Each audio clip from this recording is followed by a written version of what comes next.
కొన్ని సందర్భాలు వస్తూ ఉంటాయి, ఎదురుపడుతూ ఉంటాయి. ఎలా అంటే మీరు ఈరోజు ఖచ్చితంగా ఈ వంటకం వండాల్సిందే అన్నట్లుగా మనల్ని టైట్ చేస్తారు కొంతమంది ఫ్యామిలీస్‌లో. సో, కానీ వాళ్ళకి ఆ వంటకం వండడానికి రాకపోయి ఉండొచ్చు. సో, అలాంటి వాళ్ళ కోసం నేనైతే ఈ చక్కటి వీడియోని ముందుకు తీసుకొస్తున్నాను. ఒక్కసారి చూసేయండి. మేము గూడా సమ్మర్ హాలిడేస్ కాబట్టి మమ్మీ వాళ్ళ ఇంటికొచ్చాము. అయితే మమ్మీ ఏంటంటే సండే రోజు స్పెషల్ ఏం చేసుకుందామని అడిగింది. సో, బాగా రోజులే ఫిష్ తినక అని చెప్పేసి మమ్మీకి చెప్పగానే మమ్మీ అలా మార్కెట్‌కెళ్ళింది. మార్కెట్‌కెళ్ళి ఫ్రెష్‌గా ఉన్నాయని చెప్పేసి చేపలైతే పట్టుకొచ్చేసింది. అయితే చూస్తున్నారు ఈ చేపల్ని ఆల్రెడీ మమ్మీ మార్కెట్‌లోనే అక్కడ క్లీన్ చేయించుకొచ్చింది. కడిగిపిచ్చి, కొట్టిపిచ్చుకొచ్చింది సన్నం పీసెస్‌గా. కానీ ఇంటికి తెచ్చిన తర్వాత అలాగే కుక్ చేసుకోవడానికి కుదరదు కదా! కాబట్టి మంచిగా మళ్ళీ ఫ్రెష్ వాటర్ తోటి కాస్త సాల్ట్ ఏసి, ఏ సాల్ట్ అంటే దొడ్డుప్పేసి మమ్మీ మంచిగా నీచు స్మెల్ రాకుండా ఉండడానికి, కౌ స్మెల్ రాకుండా ఉండడానికి ఫ్రెష్‌గా వాటర్ ఏస్తూ మంచిగా పర్ఫెక్ట్. ఇంకొకటి చెప్తున్నాను వినండి. ఈ వీడియో ఎండ్ వరకు చూడండి. చిన్న చిన్న టెక్నిక్స్ అనేవి మిస్ అవ్వకుండా ఫిష్ ఫ్రై అనేది ఎలా పర్ఫెక్ట్ చేయాలో ఈ వీడియోలో మీకు ఎండ్ వరకు కంపల్సరీగా అసలు మాకు వండడమే రాదు అనుకున్న వాళ్ళు పర్ఫెక్ట్ 100/100 మార్క్స్ వచ్చే విధంగా టెక్నిక్స్ ఏంటో నేను మీతో షేర్ చేసుకుంటాను. చూస్తున్నారు కదా మమ్మీ అయితే ఫిష్ ముక్కలు అనేది మంచిగా ఫ్రెష్‌గా వాష్ చేసి ఇచ్చాక నేనైతే వాటిని తీసుకొచ్చేసి ఒక 1 స్పూన్ అనేది సాల్ట్ ఏసాను. సాల్ట్ ఏసిన తర్వాత ఒక లెమన్ కంపల్సరీ ఒక పెద్ద సైజు నిమ్మకాయ మొత్తాన్ని ఆ రసాన్నంతటిని ఆ చేప ముక్కల పైన మంచిగా పిండేసేయాలి. పిండిన తర్వాత చేత్తో అలా కలపాలి. కలిపిన తర్వాత ఈ చేప ముక్కలన్నీ మునిగేంత వరకు అలా వాటర్ వేసేసి అలా ఒక 10 లేదా 15 మినిట్స్ అలా పక్కన పెట్టేయండి. ఇది ఒక్క రెమెడీ చేసి చూడండి. జీవితంలో మీరు ఎప్పుడు కూడా ఫిష్ తినాలన్నా అయ్యో స్మెల్ వస్తుందేమో, అయ్యో ఎదుటి వాళ్ళతో మాట్లాడితే కౌ స్మెల్ వస్తుందేమో, నోరు కౌ స్మెల్ వస్తుందేమో, యాడ్ కౌ స్మెల్ వస్తుందేమో అని భయపడాల్సిన అవసరమే లేదు. ఒక్కసారి ట్రై చేసి చూడండి. ఈ lemon and salt plus water ఒక 10-5 మినిట్స్ అలా పక్కన పెట్టి చూడండి. 100/1000% మీరు ఫస్ట్ టైం ఫిష్ కర్రీ చేసినా పర్ఫెక్ట్‌గా వస్తుంది. అస్సలు స్మెల్ అనేది మాత్రం అసలే రాదు. ఓకేనా? నెక్స్ట్ ఏంటో చూసేయండి. చూస్తున్నారు కదా ఒక ప్లేట్ ఫిష్ ఫ్రైకి కంపల్సరీగా కావాల్సింది మసాలా ఇంగ్రీడియంట్స్ అవి ఏమేంటియో చూసేద్దాం చూడండి. ఒక స్పూన్లో 1/4 వంతు మెంతులు ఎక్కువ తీసుకోవద్దు ఎందుకంటే చేదు అనేది వస్తుంది. మెంతుల ద్వారా చేదు టేస్ట్ ఉంటుంది కాబట్టి. సో తర్వాత వచ్చేసి 4 లవంగాలు, 1 స్పూన్ జీలకర్ర, అదేవిధంగా 2 స్పూన్స్ ధనియాలు, 2 బిర్యానీ ఆకులు, వీటితో పాటు చిన్నది దాల్చిన చెక్క. ఓకేనా?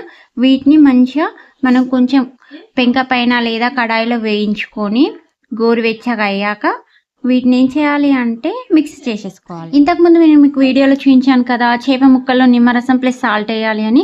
ఆ వాటర్ని వంపేసి తర్వాత ఒక 2-3 టైమ్స్ నేనైతే ఫ్రెష్గా వాష్ చేసుకున్నాను.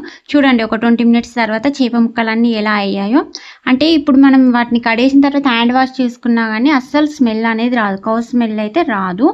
సో చూస్తున్నారు కదా నేనైతే ఇంతకుముందు మీకు చూపించినట్లుగా వీడియోలో పండగ బిర్యానీకి మసాలా కోసం చేపల ఫ్రైకి సంబంధించిన మసాలా కోసం అయితే కడాయిలో వేసి అయితే వీటిని వేడి చేస్తున్నాను. వీటిని కొంచెం దూరగా వేగనివ్వండి. అదేవిధంగా ఈ బిర్యానీకి ఏదైతుందో అలానే ఆకు వేస్తే అంత బాగా మిక్స్ అవ్వదు కాబట్టి నేనైతే ఆ బిర్యానీ ఆకుని కూడా చిన్న చిన్న పీసెస్గా అలా విరిచేస్తున్నాను.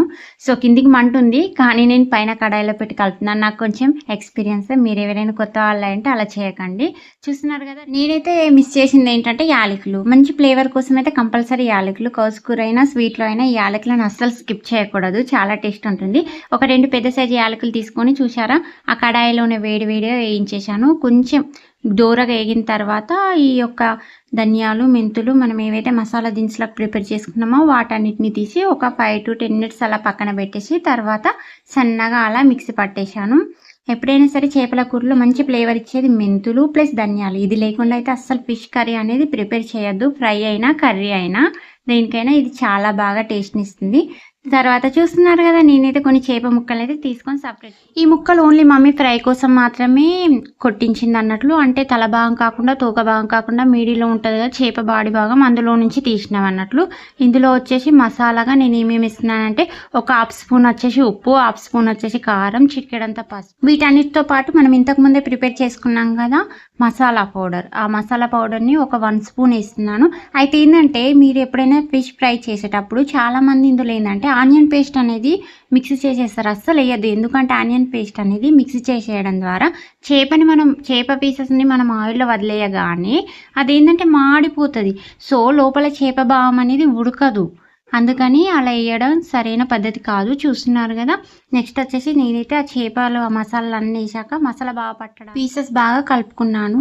చూపించిన విధంగా వీడియోలో చూపించిన విధంగా మీరు కూడా అలా పీసెస్ కలుపుకోండి. అదేవిధంగా నాకైతే ఆయిల్ అస్సలు వేస్ట్ చేయడం ఇష్టం ఉండదు అబ్బా. అదేవిధంగా మళ్ళీ ఒకసారి వేడి చేసిన కర్రీస్లో అలా వాడడం అయితే సరైన పద్ధతి కాదు. ఎందుకంటే మనకు కూడా ఇళ్ళలో చిన్న చిన్న పిల్లలు ఉంటారు. మళ్ళీ వాళ్ళకి అరగకపోవడం, డైజెస్ట్ కాకపోవడం, వామిటింగ్స్ అదంతా రిస్క్ మనకు అవసరమా. సో అందుకే ఫిష్కి ఫ్రైకి కావాల్సినంత ఆయిల్ మాత్రమే తీసుకుంటున్నాను. మినిమం ఎంత అంటే ఒక 3 పావుల నూనెని మాత్రమే నేను ఈ 3 పావుల నూనెతోనే నేనైతే ఇక్కడ చూస్తున్న ఫిష్ ముక్కలన్నిటిని చాలా చక్కగా ఎలాంటి రిస్క్ లేకుండా మంచిగా నీట్గా ఫ్రై చేశాను. మీరు కూడా చూసేయండి. అయితే చూడండి, ఫిష్ అనేవి మనం ఆయిల్ వేడవ్వగానే ఒకటిగా అలా వేయాలి. అదేవిధంగా ఒక్కొక్కళ్ళు ఏంటంటే ఎంత ఆయిల్ వేసినా ఒక ఫిష్ ముక్కనే వేడి చేస్తారు. మరి ఎందుకో నాకైతే తెలియదు, కానీ అలా కాకుండా ఇలా చేయండి, ఏం పర్వాలేదు. ఏంటంటే ఫస్ట్ మనకు పర్ఫెక్ట్గా ఉడకాలి. చూసారా, ఒక సైడ్ కాస్త ఉడికింది. ఉడకగానే నేను రెండో సైడ్ అనేది టర్న్ చేశాను. ఇంకొక ప్రాసెస్ ఏంటంటే మనకి చేప ముక్కలు అనేవి పర్ఫెక్ట్గా లోపల భాగం అనేది ఉడకాలి. ఏదైనా సరే మాంసానికి సంబంధించింది అంటే చికెన్, మటన్, చేపలు కానీ ఎగ్స్ కానీ ఏదైనా కావచ్చు, కానీ ఈ యొక్క మాంసానికి సంబంధించిన ఫుడ్ ఏది తీసుకున్నా అది చాలా బాగా బాయిల్ చేయాలి. ఉడకని ఫుడ్ని మాత్రం తీసుకోవద్దు. ఎందుకు అంటే మనం తినే దేనికోసం, మనం ఆనందం కోసమో, తృప్తి కోసమో, హెల్త్ కోసం, అంతే కదా. ఈ తినే ఫుడ్, తీసుకునే ఫుడ్ అనేది ఇంకా మనకి హెల్త్ ఇవ్వాలి, కానీ ఉన్న హెల్త్ని పాడు చేయదు కదా.